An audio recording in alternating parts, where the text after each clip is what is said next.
और आगे बढ़ते हुए बात करेंगे तीसरी बड़ी खबर की। दरअसल आपको बता दें कि पंडित धीरेन्द्र कृष्ण शास्त्री एक बार फिर से अपने बयानों को लेकर सुर्खियों में हैं। दिवाली के मौके पर पटाखों पर लगाए गए बैन पर काफी ज्यादा बहस देखने को मिल रही है। कुछ लोग इसे पर्यावरण के नजरिए से सही भी बता रहे हैं तो कुछ लोग इसका विरोध भी कर रहे हैं। उनका ये मानना है कि ये सनातन के खिलाफ एक षड्यंत्र है। इसी बहस में अब बाबा बागेश्वर भी कूद पड़े हैं। उन्होंने पटाखों पर प्रतिबंध को लेकर नाराजगी व्यक्त की, जाहिर की है और लोगों को दोहरे रवैये पर निशाना साधा। बागेश्वर धाम के पीठाधीश्वर धीरेन्द्र शास्त्री इसे षड्यंत्र करार दे रहे हैं। उनका कहना है कि पटाखों पर बैन की पैरवी करने वालों पर हमला बोलते हुए उन्होंने कहा कि ऐसे लोग बकरा ईद पर प्रतिबंध क्यों नहीं लगाते, जबकि उस समय बकरी की कुर्बानी दी जाती है।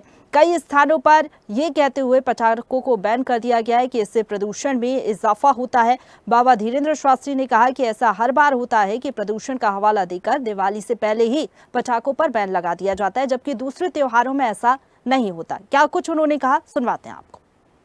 और इसी खबर पर ज्यादा बातचीत के लिए सीधे रुक करेंगे। हमारे साथ संवाददाता समीर अवस्थी लाइव जुड़ गए हैं छतरपुर से। समीर, जिस तरीके से बयान दिया है पंडित धीरेन्द्र कृष्ण शास्त्री ने, क्या लग रहा है? उनके बयान हमेशा अक्सर सुर्खियों में रहते हैं, इस बयान का कितना असर पड़ेगा? बता दूं, हिंदू धर्म में सबसे बड़ा त्योहार माना जाता है दिवाली। और इसी दिवाली के मौके पर छतरपुर के बुंदेलखंड में स्थित बागेश्वर धाम के पीठाधीश्वर पंडित धीरेन्द्र कृष्ण शास्त्री का एक बड़ा बयान सामने आया है। उन्होंने साफ तौर से बताया कि ये जो त्योहार है, त्योहारों के दौरान जो लोग पटाखों पर बैन करने की बात करते हैं, उन पर तंज कसते हुए उन्होंने कहा है कि पटाखे ही बैन क्यों, इतने बड़े त्योहार के मौके पर। उन्होंने पलटवार करते हुए कहा कि बकरा ईद के दौरान बकरे की बलि देना ही, उसकी कुर्बानी देना, जीव हत्या करना, ये क्या सही है? तो इन सब चीजों को लेकर उन्होंने सीधे तौर से हमला बोला है कि अन्य त्योहारों में इस प्रकार की बयानबाजी क्यों नहीं किया जाता।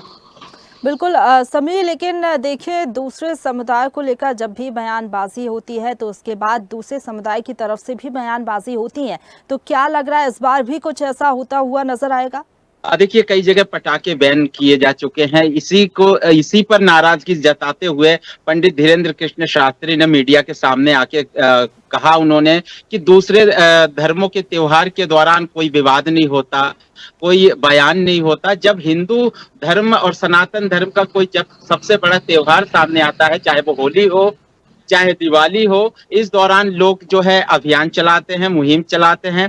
दिवाली के मौके पर पटाखों को लेकर कुछ लोग पर्यावरण से जोड़ रहे हैं, प्रदूषण फैलाने की बात कर रहे हैं। तो उन्होंने कहा है कि होली के दौरान जब आप लोग बयान देते हैं, दिवाली के मौके पर प्रदूषण फैलाने की बात कर रहे हैं, तो दूसरे धर्मों को लेकर जब त्योहार आती है, बकरा ईद, एक जीव हत्या को रोकने की मुहिम क्यों नहीं चलाई जाती?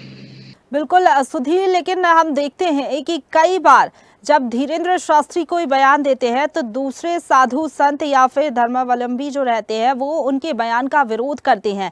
तो ये बयान उनका सामने आया, उसके बाद क्या लग रहा है कि ये जो बयानों की जंग है वो साधु संतों के बीच में भी छिड़ सकती है? देखिए, बिल्कुल निश्चित तौर पर जिस तरीके से बुंदेलखंड के छोटे से गांव, गड़ा गांव के बागेश्वर धाम आज दुनिया भर में प्रसिद्ध है, पंडित धीरेन्द्र कृष्ण शास्त्री जी के द्वारा दिए गए बयानों का जो सनातन धर्म के लोग हैं, हिंदू धर्म के लोग हैं, वो उनके फॉलोअर्स हैं, बड़ी तादाद में है और फॉलो करते हैं। उन्होंने जिस तरीके से दिवाली मनाने की अपील की है लोगों से धूमधाम से, तो निश्चित तौर पर दिवाली का त्योहार जो है पूरे सनातन धर्म और हिंदू धर्म के लोग इंतजार करते हैं, तैयारियां करते हैं दिवाली को मनाने के लिए। तो निश्चित तौर पर लोग इसको हर्षोल्लास के साथ मनाएंगे। इसी पर आशा जताते हुए उन्होंने हिंदू धर्म के लोगों से अपील की है कि दिवाली का त्योहार धूमधाम से मनाएं। और साथ ही साथ उन्होंने ये भी कहा है कि जो लोग बयान देते हैं, पटाखों पर रोक लगाने की बात करते हैं, वो बकरा ईद पर भी, जीव हत्या पर भी रोक लगाने की कभी बात कर लिया करें। बिल्कुल, अपने बयानों को लेकर अक्सर सुर्खियों में रहते हैं धीरेन्द्र शास्त्री और हमेशा मुखर रहते हैं। इस बार भी उन्होंने ऐसा ही बयान दिया, जिसके चलते हालांकि इसका असर कितना देखने को मिलेगा ये देखना होगा। शुक्रिया आपका हमारे साथ जुड़ने के लिए।